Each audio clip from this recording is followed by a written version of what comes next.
this morning.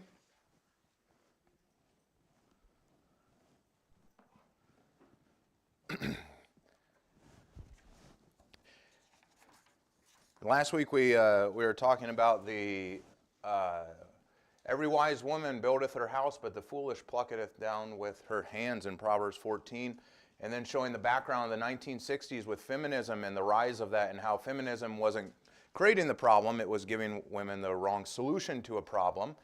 And today we're going to look at the ditch on the other side of the road, but we're going to be in 1 Samuel chapter 16, verse 7. It says, "But the Lord said unto Samuel," and this is Samuel going in to select the new king of Israel after Saul was declared unable by the Lord, and he was no longer going to be the king of Israel. And Samuel was sent over to the house of Jesse to find David. It says, "But the Lord said unto Samuel, Look not on his countenance or on his height of his stature, because I have refused him. For the Lord seeth not as a man seeth. For man looketh on the outward appearance, but the Lord looketh on the heart." Let's pray. Father, I thank you for your words and the wisdom that is in here, Lord. Please help us to have our minds and our hearts available to you this morning, and all distractions aside. We ask all this in your Son's name. Amen. So 1 Samuel 16 reveals some things to us, and this is actually going to be where we start next week when we go over the outlines of biblical femininity, because we talked about the ditch on one side of the road last week, which was worldly feminism and the supposed solution that was being presented by feminism, which was the rejection of God's design. And now we're going to go into the ditch on the other side of the road, which is another wrong response. But we see 1 Samuel 16 gives us a warning with this from God and the character of God, and what he looks for is, he said, he looks upon the heart.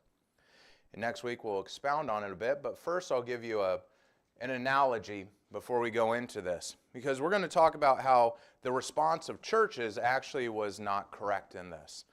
And I'll give you an analogy to start out. So imagine we see a woman walk in the church limping with a large bruise on her leg. Then we see another, and we see another coming in. And that might happen today with the ice chunks and everything out there. Before we know it, all the women are showing up limping around the church. They've got sour appearances on their face from the pain. Each week it seems to be getting worse. Clearly, something outside the church is injuring them. Some have even stopped attending because the injuries are so painful. Now, whatever is causing the pain is now affecting the church and church attendance. This is clearly a problem that needs to be addressed. You can't have all these women with sour attitudes from the pain, because that's undesirable. And also it's unsightly to see a church full of women limping around like wounded creatures. So we can't have any of this. Can you imagine what visitors would think if they see these wounded women hobbling around our church, huffing and puffing with sour looks on their face? What if one of them gets short-tempered because of the pain? How will we do the children's program, the nursery? And oh no, how will we have potlucks? They might end. So one Sunday morning, the pastor gets up and makes an announcement that he and the men of the church have gotten together and come up with a way to solve the problem 100%. And he unveils a big sign that says, "No limping in church." You see, that's goofy. Telling women not to limp in the church is not solving the problem. And this is where the rise of where the conservative movement of independent Baptist churches, and I said I'm going to keep it specific to our culture and where we're at today. This is where we sit. Is the rise of the conservative movement of independent Baptist churches was not wrong in their symptoms that they were seeing from feminism, but they were wrong in the application to fix it. You see, it's just as goofy to think that the outward appearance being resolved is going to fix anything, just like thinking putting up a sign that says no limping is going to cure the injuries. It doesn't make any sense. And so treating the symptoms as a problem is not going to help. And next week, this is where I'll show you why there is a road that God wants women to be on, and you're being presented with a false dichotomy between feminism and legalism that is not, any of those are not the right answer. Because in 1 Samuel 16, it's talking about at family devotions, is that you can't make someone love the lawmaker by enforcing the law. That's not how it works. It'd be, the example I gave to my kids was, just because you enforce the speed limit doesn't make you love the judge. That's goofy. It doesn't work that way. And conversely, the other side, you cannot say that you love the lawmaker and not follow his laws. It doesn't work that way either. And so the false dichotomy that women are presented was, well, either you enforce the laws and that will make you love the lawmaker, or you can claim you love the lawmaker and you just don't follow his laws. This doesn't work. Feminism and legalism, you'll see, come to a common root back in Genesis 3. So independent Baptist churches grew rapidly in the mid-20th century, especially out of the post-1960s, and there was a big boom in that. Hyles Anderson, the things that came out of there, a lot of the independent Baptist circles for their hyper-conservatism and other things, they, like I said, they weren't wrong in the symptoms, they were wrong in the application of how to fix it. And so they were growing rapidly, and in a response to feminism, they started to go onto the other side of the ditch. Was, if we just enforce the laws, then that'll make you love the lawmaker. That is simply not true. And I'll give you an example with the Mormon church, the LDS. So I'll give you some numbers here. It says, studies show a significant number of people raised in the Church of the Latter-day Saints, which has a lot of rules, a lot of regulations, a lot of things that women have to follow. No longer, those who leave it no longer don't just identify with LDS, but the surveys show that more than half of them reject religion altogether and go towards atheism. And it's funny, as I was going into this, Amanda mentioned this to me from the Mormon church, and I was like, that's funny because that's coming up next week.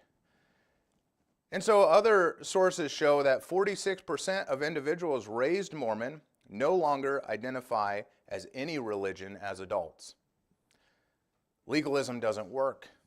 So, because those who leave don't just leave Mormonism, they leave everything. They go away from everything. But that's the thing, is you're not going away from everything, you're going towards something.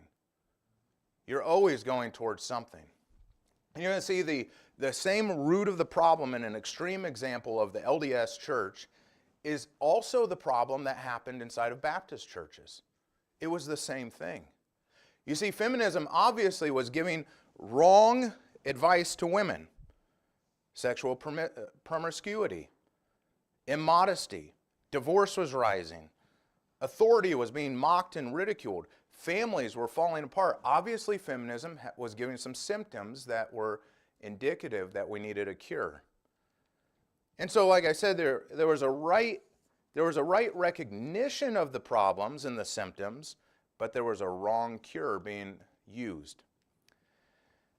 See, we could see all of the problems of feminism coming out of the 60s and into the 70s and 80s and 90s, and I'll tie it to what we see today, because we could see it easily through what? The clothing, through the music styles, through the hair, through external conformity. We could see the effects of feminism. We could see the appeal creeping into women's minds, creeping into the homes. We could see externally that things were happening. And so an error came in, but the error was treating this as something that had to be contained rather than something that had to be cured. See, if we just contain the problems by forcing those external things to change, then everything will be fixed. And so to correctly identify these cultural threats but misdiagnose the root of the problem was actually going to throw women into another ditch. You see, trying to tell women, number one, this is point number one in what this ditch looks like, is that telling women that changing their clothing and their music styles and their hair is going to fix their relationship with God is just as goofy as telling you that you're going to love the judge because you got pulled over by a police officer. That's not how life works.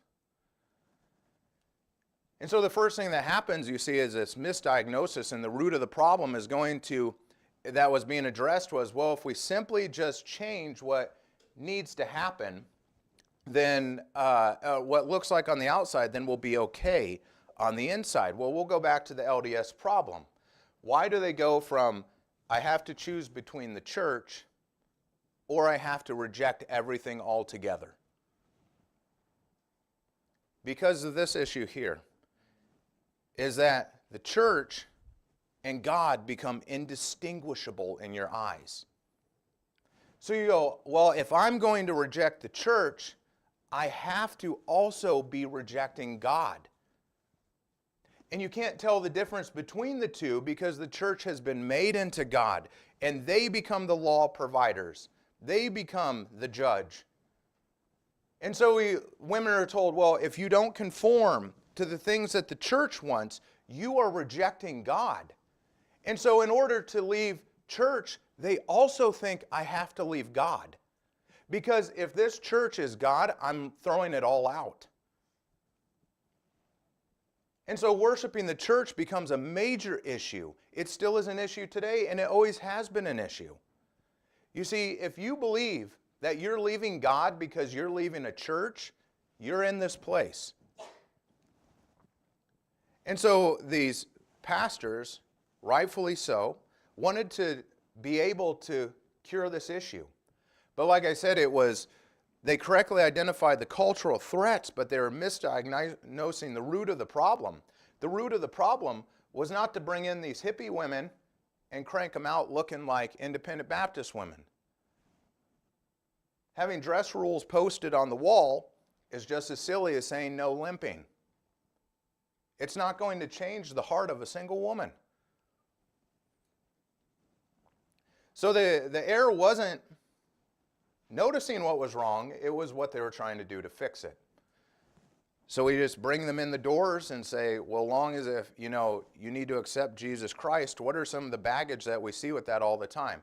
Well, then you need to not have purple hair, you need to remove the nose rings, you need to quit wearing immodest clothing, showing yourself. We go after the external things immediately when we talk about conversion into Christ. That always is what gets focused on first, and it's a misdiagnosis of the problem.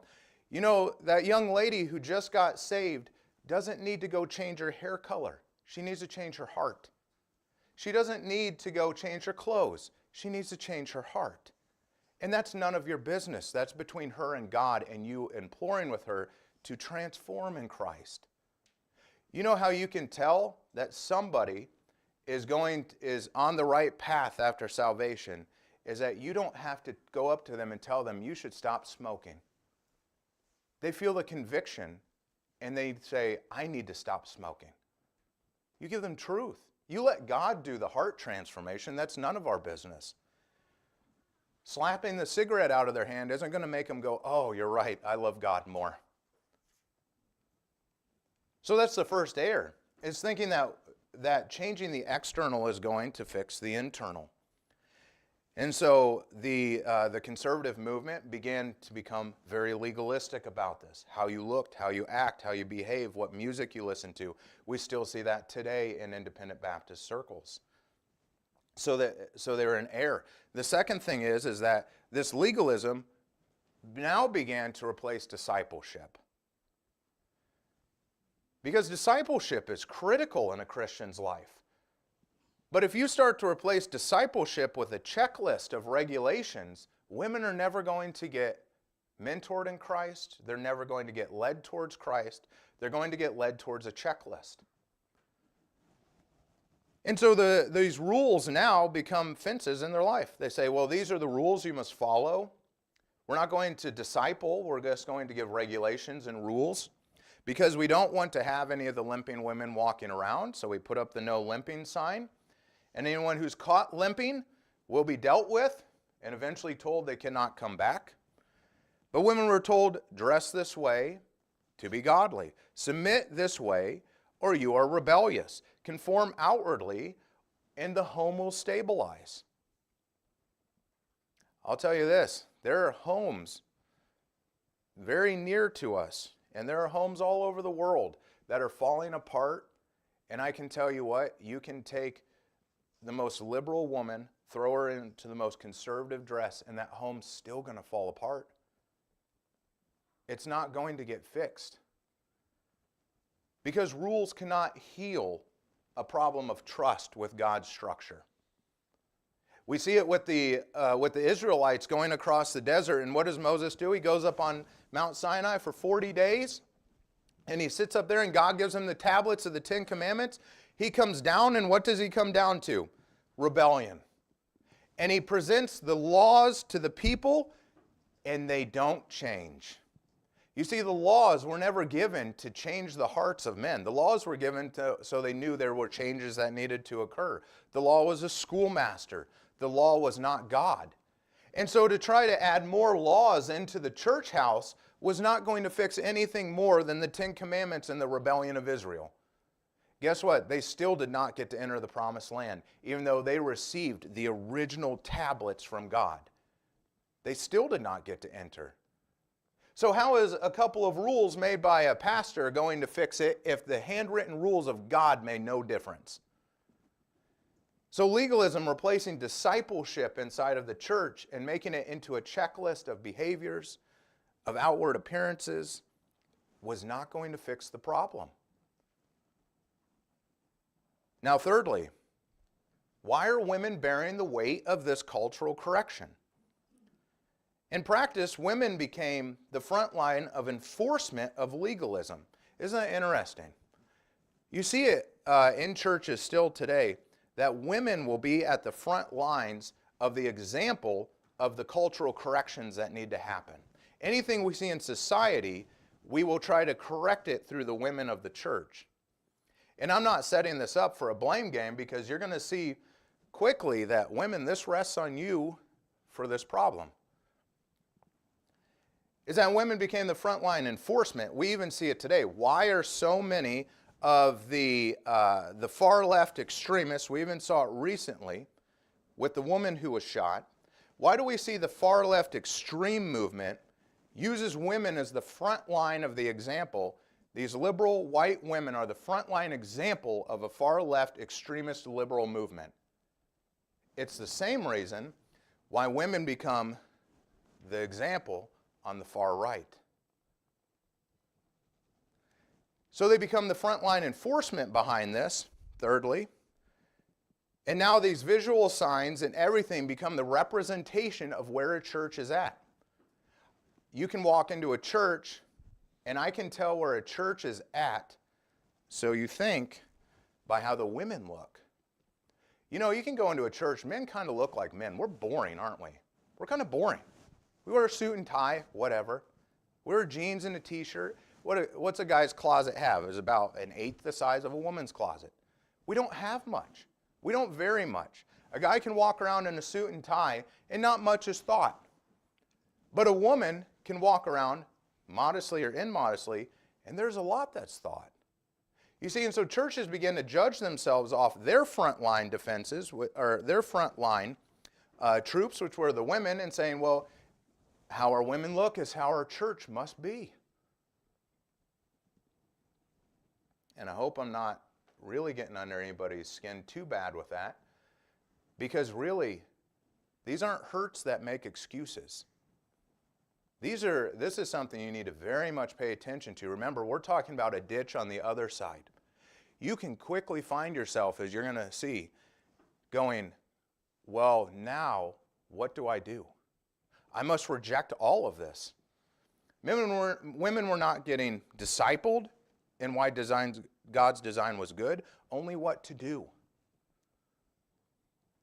And so submission now, on the feminism side, submission felt like abuse, and now submission over on the church side felt like coercion. It was forced. You will be forced to submit. Modesty on the feminism side felt like restriction, where now on the church side it felt like punishment.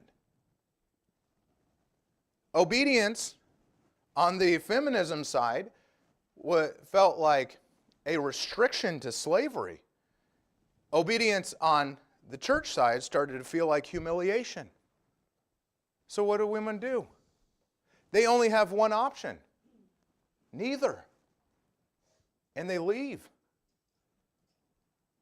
So they unintentionally, the church, as you can see through that comparison, is unintentionally reinforcing every accusation that feminism was making towards God's design.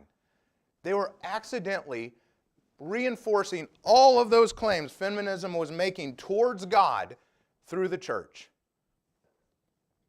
Because they say, look, see, they're forcing you into submission. Look, see, they're punishing you for the way you were born and the way you look. Oh, see, they're making you follow these authorities because you're being humiliated.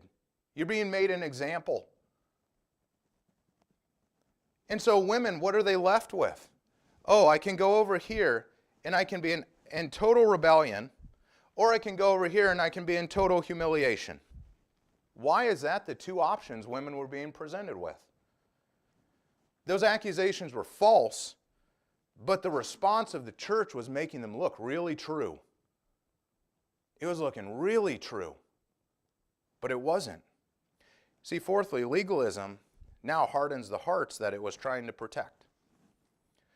So instead of cultivating trust in God's design or confidence in scriptures or a joy in obedience, now legalism produces fear of failure of God's laws? No, of the church's laws, the Pharisaical ones. Now legalism produces a resentment towards authority. Instead of outright rebellion, it's just a resentment, which causes a quiet rebellion. And eventually, it's a rejection again. So over here we find feminism is producing rejection of God's design, and over here on the legalistic side, we come to the same result, rejection of God's design. You see, Satan wants you to think that there's only two sides to this coin. Either I can rebel or I can reject. Notice that you go, well, I don't want to rebel and I don't want to reject. But if I'm forced into this false dichotomy, what else am I left to choose? I'm just going to leave it all. And that's why we see a lot of young women, 18 to 24 years old, never come back to church. There are a majority of the young people in Generation Z that do not return back to church is females. You'll see a lot of young men come in here through the military. Count how many females you see coming here from Eielson Air Force Base. One, I think I've seen two, with dozens of young men. But very few women will come in the church. Why? Well, either I got to rebel or I got to reject. And last time, I didn't like that game. So they just don't come back. So many women eventually conclude, if this is what biblical femininity is, I don't want anything to do with that. And they walk away. And we'll get to the last part of this one, is that this conflating issue in the church, as I said, gives feminism way more credibility. It's feeding the fire of feminism in the culture. Because it's ironic, but by responding to feminism with external controls, the church accidentally makes feminism look true. And we got a problem on our hands. Because now, like I said, women have to choose between dignity or submission. Ooh, if I told a woman, I want you to pick between dignity and submission, what are you going to ask? Or what are you going to pick? You see, that's not a good option, is it? But that's how it feels many times to women, is do I want to pick dignity or do I want to pick submission? And you know, if you press somebody hard enough on that, it makes sense why they don't want to come in the church. Because feminism looked true. So you're saying I can have freedom. If I told you now, oh, there's a third option, freedom, which one do you want? Do you want submission? Do you want dignity? Or do you want freedom? See, Satan will offer a false freedom. And he did that through feminism. And the church accidentally made it look true. It was a bad response. And so many chose feminism. And you go, well, I would never choose feminism. Well, remember, the far left extreme, yes, that is a way you can work out an argument to the absurd. Yes, that is the absurd end of femininity or feminism. But you can take it just a little bit. You can have just a little bit of feminism and a little more or a little less. You don't have to have all of it. But it can start to come in many ways. Because these two options of legalism or feminism, we're not the only two options. You see, Satan doesn't want you to know that there actually is a right option you can have. He wants you to think, yeah, I can only have submission or I can only have dignity. Which one am I going to pick? A life of feeling humiliated or a life of rejecting? Which one am I going to pick? Or sorry, rebellion. Which one do you want to pick? Humiliation or rebellion? And so neither one of these were the solution to what God actually wanted in this crisis. Because instead of healing women's distrust, it was just being confirmed that you should have mistrust. Because the definition for what biblical femininity became was humiliating. To many women, it was humiliating. And if you want to see how man can religiously humiliate women, just look at Islam. Humiliating women. If you want to see what man can do with religion to humiliate women, look at the examples outside of Christianity. That's totally untethered from God. That's the extremes on that side that men can take it to humiliate women. And you say, well, like I said on the far left, you can just take it a little bit or a little bit more or a little less. Pastors were determining how much did I want to dip into that in order to control the behaviors and issues coming into my church doors. And so when churches tried to solve the rebellion with rules instead of discipleship, they restrained behavior, but they lost every single heart in the congregation. It goes back to the LDS principle. You can restrain every single behavior and lose every single heart. And that's exactly what Satan wants. He wants you to think, look, God's design doesn't work. They can live in total rebellion, mocking God, and they're just fine. And look, when you try to follow God's design, it rejects you and humiliates you. So why would you follow it? Just live your own way. The middle of the road must be, I'll just live life my way and the way I see right, the way that's comfortable to me, that's not humiliating, that's not demeaning, that doesn't feel too rebellious. The middle of the road must be a middle between those two options. No, they're both ditches. And so the Christian life many times is described as a road. You see, I'll go back to this, and this is what I was talking about. Feminism and legalism at the root share the same appeal to sin nature in every single woman. And I say woman because we're on women. It does to men too, but we're talking specifically about this issue with women. It ties to the very same sin nature. They look different on the top. You look up, you go, oh, that's two different trees. No, their roots are tangled in the same sin nature. They'll come to the same result. I've spent time explaining that to you. But what does Proverbs 4:27 tell us? Many times Christianity is compared to a road. It says, turn not to the right hand, nor to the left. Oh, there's not just a black and white, that's wrong, this is right. No. There's a that's wrong and that's wrong. This has to be right, and I have to know what that is. You see, feminism's on the left, providing a nice ditch for you. And rebellion, we saw the extremes with that. Legalism's on the right, another ditch for you. But we don't tell women enough that there is a road to be on. What is true biblical femininity? That's where we're going next week. What is that road? What does that path look like for a woman? And so this principle that, oh, there's only two options is wrong. You see, let's go back to Genesis 3 and see why does it appeal to the same sin nature in a woman? And you say appeal, brother? Yes, appeal. It appeals. Did you know Satan wants to appeal to your sin nature?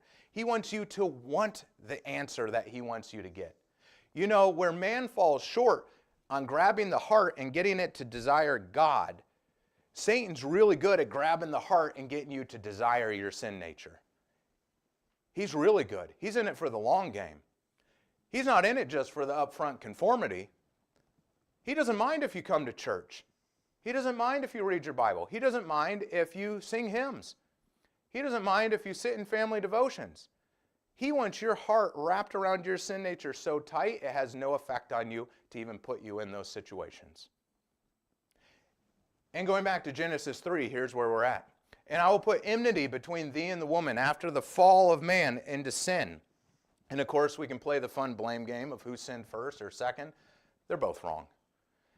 And I will put enmity between thee and the woman, and between thy seed and her seed, and it shall bruise thy head, and thou shalt bruise thy heel.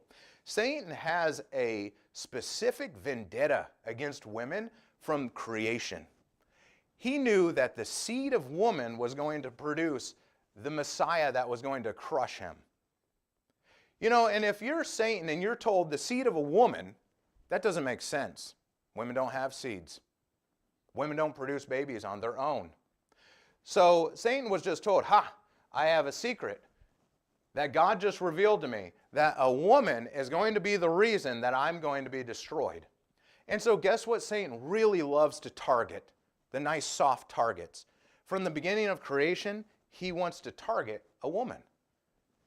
You see, and unto the woman he said. Now that was God addressing Satan. He just told Satan, you will bruise my heel, but I will bruise your head through a woman. And in verse 16 it says, unto the woman he said, I will greatly multiply thy sorrow and thy conception. You know, can you imagine Eve sitting there and she's like, yeah, we're going to get you, Satan, for what you did to me and all that. Oh, by the way, childbirthing is going to be horrendous. Oh, no. I thought I was going to get out of this scot-free and we get a Messiah. In sorrow thou shalt bring forth children. Isn't that an interesting phrase? In sorrow. Do we not see a decline in children today? What is that sorrow? Notice he separates. There will be pain in conception. The birthing process will be painful. But he also says, in sorrow you will bring them forth. Why? It's not just the day of the birth. There's a sorrow that's going to come with it because you're going to have to sacrifice in ways you never would have had to in my design. You see, and feminism says, make it all about you. Notice, the more feminism gets into your brain, the less children you'll see in a house. The less desire to have children.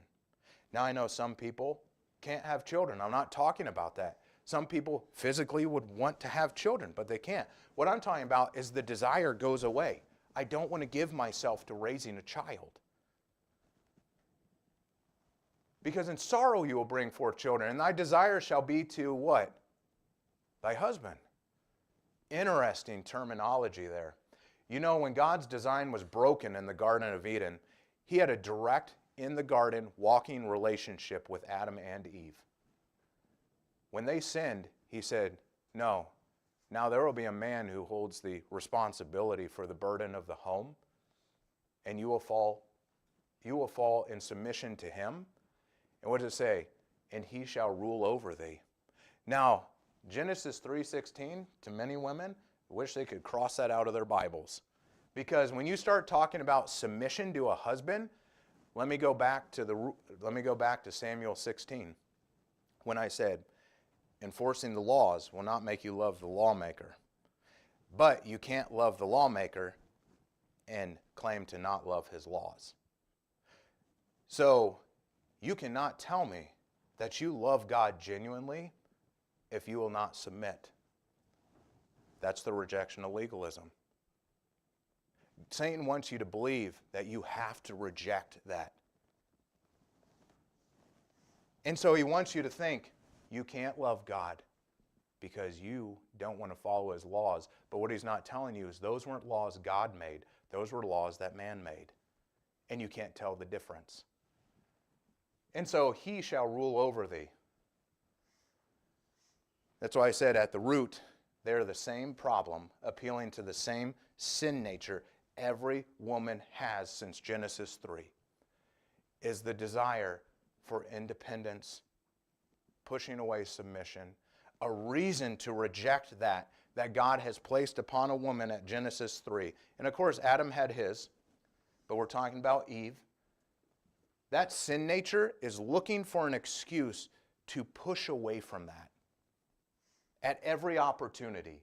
Feminism gives a false freedom, and legalism gives a false excuse. But they both are tied at the same root in that same appeal to the sin nature, and Satan knows it. So next week we're going to bring up this stuff.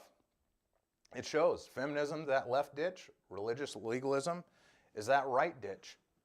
But what's the biblical femininity road? What is the thing that women should be on? What does God actually want from a woman? And I'll tell you, it doesn't come from a pastor. It doesn't come from another book. It doesn't come from the culture. It comes from God's Word. So I'm going to back up from there because that's for next week. So let's rehash over this real quick. As I said, that I started with the goofy analogy of the no limping sign. Not going to work. I gave you the examples of the extreme left and the extreme right, even looking at these false religions of the legalism and looking at the false religion of liberalism and feminism and showing the extreme examples of that. And many women today think that's my only two options. I have to either be humiliated or I have to be in rebellion. Why is that my two options? And so the right ditch is, I will enforce submission, and it promises order, safety, moral superiority, control. But what it actually is doing is replacing God's authority with human control. And enforcing submission without love. That's going back to the 1 Samuel 16 and the discussion of the laws. Now imagine that judge is in that city, and he says, nobody loves me. Nobody cares about me. So he goes to the sheriff and he says, Sheriff, did you know that nobody likes me? Nobody loves me. Every time someone's in my courtroom, they just despise my laws. And in fact, I can see the outright rebellion and hatred of my laws. I drive around and I see people stealing. I see people breaking speed limits. I see laws being broken. Why does nobody love the laws that I enforce? And he says, you know what? I have a solution, Sheriff. I need you to get more police officers. I need you to get more surveillance cameras. I need you to get more speed checkpoints. Because if we can enforce the rules and behaviors that are under the law, then the people's hearts will be turned to me and they will love me. See, it's silly sounding. That would never work with an earthly judge. It doesn't work with God. Just because we add more to the checklist of behaviors and disciplines and external things of a woman is just as silly as that situation with the judge. Expecting them to love God because of that is ridiculous. Where is the discipleship? And so these ditches produce the same outcome. I covered feminism a lot last week. They produce the same exact outcome in the end, is that women will walk away from the things of God. Because in Genesis 3:16, we go back there, in Genesis 3, we see that the root right there is that there will be sorrow. There is a desire to reject God's design to avoid the sorrow. You're looking for an excuse. Legalism says that, well, we need to bring in the control for that. Feminism says, I'll give you a false freedom from it. You're looking for it. And so what happens is that women say, well, I want the option of self-rule. I don't want to fall underneath this. I want the option of self-rule. That ties back to Genesis 3:16. Like I said, this isn't every person, not just women. But it ties back to the heart of it that Satan knows that he can appeal to you. You want self-rule. I don't want compliance. I want independence. Genesis 3:16. Satan says, if I can get authority to look like they shouldn't be trusted, I can get you to verify that you need independence from that. And I can get you to reject compliance, and I can have you believe that your independence is going to be the solution to all your problems. And both of these options are just provoking that rejection of Genesis 3:16. It all ties back to the same thing. That's why I said, none of this is new. The 1960s didn't create this problem. The 1960s just gave a voice to the problem that's always been there since Genesis 3, and that's the most recent one that you know of. Every society does this. It's not just the United States in the 1960s. It was not just the United States now. This has been happening all through history, that Satan has been planting into the thoughts of women to reject authorities.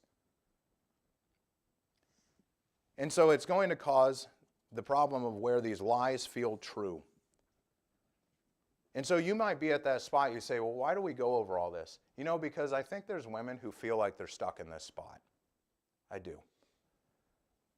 I know because I've talked to some and they've described this exact situation. Is they'll say, well, I feel like I'm stuck in feeling like the lies are true. And what I'm hoping to tell you next week is there's an option that's not a lie. There's an option that's so much better. It's not both of these ditches. There is a design that God has made that is wonderful, and it has nothing to do with starting with the outward. And so these lies will feel true, and so the lies will start to appeal to the tension that you have. The lies will give you a false promise that you can control the outcomes in your life, and you can control what's going to happen. And it just appeals back to Genesis 3:16. And so what I'm hoping is that there's somebody, even if there's just one person that feels like they're stuck in this falseness, and they go, I don't know what to do. I don't want to leave church and, quote unquote, reject God. I can't tell the difference. If I leave church, am I leaving God? I don't feel like this is good options. I have to be humiliated or I have to be in rebellion. Why am I being presented that this is the only thing I can do? I can just live out the next 40 or 50 years just being a piece of scum, humiliated through a church, or I have to leave and reject God and go rebel. Why is that my options, Pastor? Why is that my options, Brother Connolly? Why do I have to constantly feel like I'm either less than everything or I'm rejecting everything? Why is that what I'm being presented constantly? And I know women go through this because it's been voiced in many different ways. And I think we're coming out of it in the day that we're in now, talking about in our day and time, is that now in the 90s, the 2000s, now the 2010s, 2020s that we're now, which sounds crazy, is that this has become so normal, we don't realize that this is not how it is.